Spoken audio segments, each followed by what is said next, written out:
everyone, my name is Amber, welcome back to my channel. Today I'm going to be telling you all about the books that I read in June. So I don't know about you guys, but June was quite a difficult month for me. It started off as quite a horrible month, to be honest, and then I had a ton of stuff going on in my personal life. So it just wasn't great and I didn't end up reading very many books. At the same time, June felt like the longest month ever. It took forever to get to July, so I don't really know what was going on there, but I'm going to tell you about the 10 books that I did read anyway. The first book that I read and finished is 9 Perfect Strangers, and honestly it feels like I read this 3 months ago. At this point I don't really remember much about it. I'm giving this one 2.5 stars. It's an adult mystery. I wouldn't even call it a mystery. It's an adult suspense contemporary book. It's about 9 strangers who go and stay in a health resort, and they're there for some like spiritual cleansing and things. The owner of the resort is maybe not all that she seems, and she's up to no good. I thought this was going to be a contained murder mystery in a fancy resort in Australia and people would start dropping off dead, but none of that happened. It just kind of plodded along quite nicely. While I did like it for like a relaxing read, I didn't love the book in itself, and it definitely wasn't what I expected, so I'm giving it 2.5 stars. Another 2.5 star read for me is The Dark Lights, which is YA LGBT contemporary. It's about a girl who is adopted and she goes to stay with a cult. There's a second girl who is also part of the cult, and they get closer and they realise that, you know, the cult's up to no good, so they have to try to escape. And that's all I really want to say about that. It's a very short book, so it would be very easy for me to ruin things for you if I wasn't careful. I didn't love this book. I think that the concept was very well done and I would have liked it if it had been more bulked out and developed, but unfortunately I didn't get connected to the characters. As soon as I felt like a little bit of a connection to the story, the book was pretty much over. So yeah, I didn't love it. 2.5 stars. Going to be giving this one away. I then read The Unhoneymooners by Christina Lauren, and with this book I decided to scrap my Christina Lauren project that I was doing because all of their books just are exactly the same. So this is adult contemporary romance. It's about 2 in-laws who hate each other. So the main character's sister is married to the love interest's brother, so they're kind of distant in-laws. They really don't like one another, but their siblings who are married get sick on their wedding day. These two go off on their honeymoon. It was an okay book. It just felt a lot like Christina Lauren's other books. I didn't feel a massive connection to any of the characters. I think I did, from what I can remember in my reading vlog, I did say something about the romance and the domestic abuse that's in here and the cheating, but I can't for the life of me remember what it was. So there was something in there that I didn't really like. I think it might have been to do with the fact that the main character was assaulted at one point towards the end of the book and no one believed her, so that's not great. So yeah, I didn't really love this book. 3.5 stars. I don't know if I'll be reading any more Christina Lauren books in the future unless they do something really different. I then read The Shadow Friend by Alex North, which I have done a whole review on. I really enjoyed this one. I gave it 4 stars. It's an adult thriller mystery with a lot of atmospheric, creepy local legend elements in there, and it was a really good book. You can check out my full review or vlog if you want to. I've got both of those. I'll leave them up above. I also read Clap When You Land by Elizabeth Acevedo, and I gave this one 3 stars. I really struggle with books that are written in verse, and I thought because I have read Elizabeth Acevedo's other books that I would be used to her writing style and I would get really connected with this one, but unfortunately that wasn't the case. So I didn't love the writing style, but I did really enjoy the concept. So there are these 2 teenage girls who have the same dad, but they don't realise that their dad has another family. One of them lives in New York and one of them lives in the Dominican Republic, and when their dad dies in a plane crash, they learn about one another and they start to come together and they want to know more about one another and they want to, I don't know, grieve together and things. And in that regard it was a very good book. I love the relationship between the sisters. I just really enjoyed it. It's a fantastic book, and Elizabeth Acevedo writes really good relationships and friendships, so that was a massive positive. The only thing I didn't like was the inverse writing style, so that's a shame. I will probably check out the rest of Elizabeth Acevedo's works if she writes them in prose like she did with The Fire on High, because I think that writing style sits better with me. I read Harrow Lake, which is also part of a reading vlog that I did. I will leave a link up above. This is YA horror, and let me tell you, it is really creepy. So it's about a girl who is the daughter of a horror film director. One day her dad is stabbed, attacked in his apartment, and she is shipped off to a town called Harrow Lake, which is where her mum's family are from. There's a local legend about this thing that clicks and then takes people in the cave and kills them. It is super creepy. So right at the beginning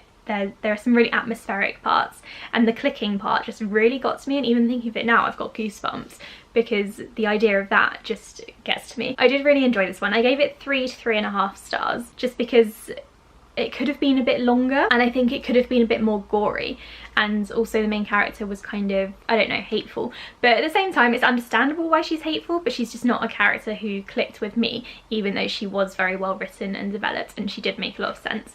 So yeah, I gave it 3.5 stars. I'm not really sure. Let's stick with 3, I guess. But I would highly recommend reading this one if you're in the mood for a YA horror book. I think there definitely need to be more YA horror books, and I hope that this is the start of a new trend. So next I picked up a book that I have been dying to read for ages, and I had been telling Quill that I was going to read it for the longest time and I just hadn't, but I finally picked up Leviathan Wakes. I really enjoyed it, so I gave this one 3.5 stars because I think it had a lot of potential to be better, but I still really enjoyed it, and it wasn't as dense as I was expecting it to be. So basically in this book, a guy called Jim Holden starts a war between Mars and the asteroid belt. Humans have colonized space, so people are living in both places. His ship is attacked and he accidentally starts a war. There's also another main character called Detective Miller who's looking into the disappearance of a rich girl from a rich family. The stories kind of start to intertwine, and it's a really good book. It's action-packed. I did really enjoy it. I did think that the female character representation in it was poor, like really poor, and that's why I took the 2 stars off of it. I really hope that that gets better in the sequels because it's such a long series. I think there definitely need to be more female characters and ones that are better developed. I didn't particularly like how Jim's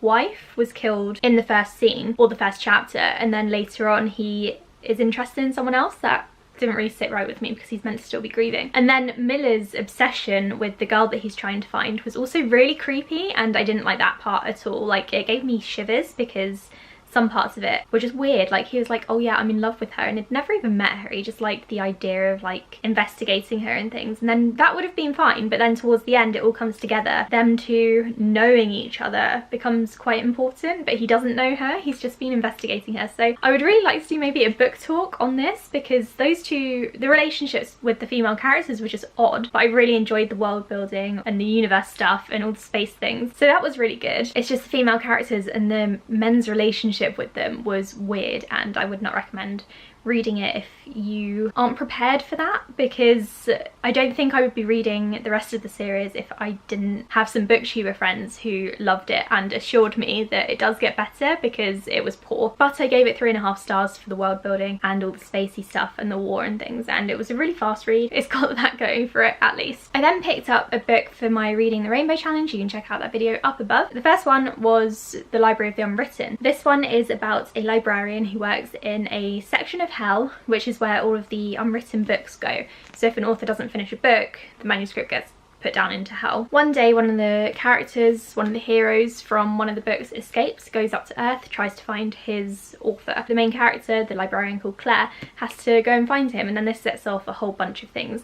I gave this one 3 stars. It just wasn't really my cup of tea, in that it's more paranormal than I was expecting, which was maybe wrong of me because it's set in hell, so maybe I should have known. But also it's one of those books where the characters are kind of shoved from place to place. So they start off in America, well, they start off in hell, but then they go to the US, then they go back down to hell and they have to go somewhere else, and then they're told they have to go somewhere else for their journey to complete, and then they have to go somewhere else to find someone. I do like road trip books, but I don't like it when characters like flip from place to place because the thing that they want to find isn't in the original place. So I guess it's more of like, I don't like it when characters don't have a destination. So if characters are traveling from, I don't know, LA to New York, that's fine because they know they're going to end up in New York and that's what they were planning to do all along. What I don't like is when characters, I don't know, go from LA to New York, but then they're told they have to go somewhere else, like London, then Greece, and then Australia. I don't know, it's just a really picky thing that I don't really enjoy, and I've only realised that I don't enjoy this kind of thing recently, and it's not really something that you can predict either without knowing the plots of a book. So yeah, 3 stars for this one. And then breaking my streak of 3-star reads, I read a really good book, and that was I'll Be the One. This one is about a Korean American main character who is bisexual,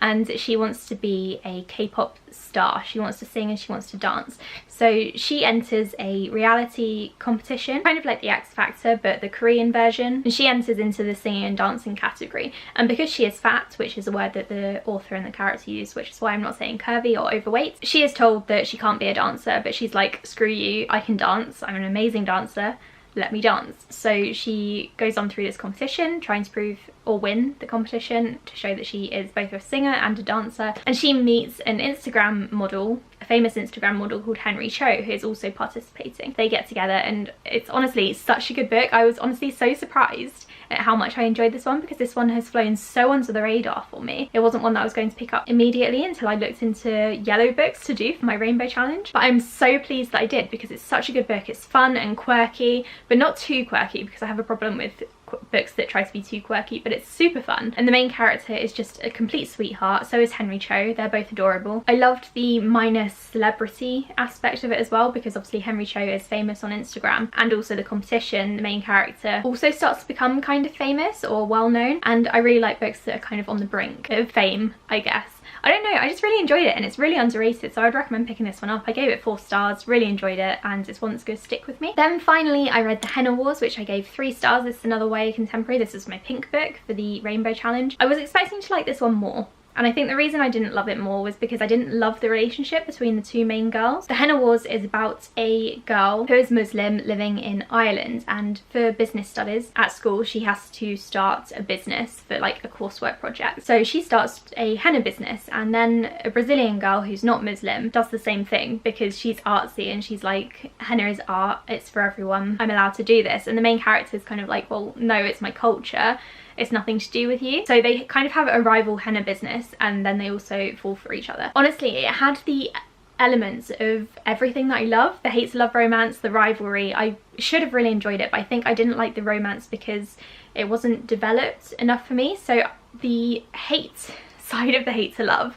or the rivalry side, was really well done. I think my problem was that it didn't go smoothly from that to love. I wasn't really sure why the main character even liked this girl or forgave her at all, because they just didn't have many connecting moments or foundation moments to build on their relationship, I guess. I think that's the only way I can think to describe it. So that was a bit of a shame, and because most of the book was about the romance, I didn't love the book. But I still gave it 3 stars because I still really enjoyed it, and I would recommend picking it up if you can. Those are all the books that I read in June. It was only 10 books, which is under my average. I think this is my 2nd worst reading month since March. I really hope that July goes better, and it is going better so far already. Also in June I was in the middle of quite a few books, like White Rage and The Beekeeper of Aleppo, but I'm pulling those over to July because I didn't get to finish them. White Rage because I decided that I didn't want to listen to the audiobook. I want to get a physical version and annotate it, but I can't do that until my house stuff gets sorted, so I need to wait for that. And then The Beekeeper of Aleppo, I think I stopped reading it in favour of a different book and just didn't get around to it. So anyway, I need to get to those 2 books as well, and I almost finished those in June, I just didn't get around to them. So those are all the books that I read in June. Thank you so much for watching. Please like and subscribe if you like this video. I'll be back in a couple of days with my Reading Rush TBR, which is really exciting. Thank you for watching, and I'll speak to you all in the next one. Bye!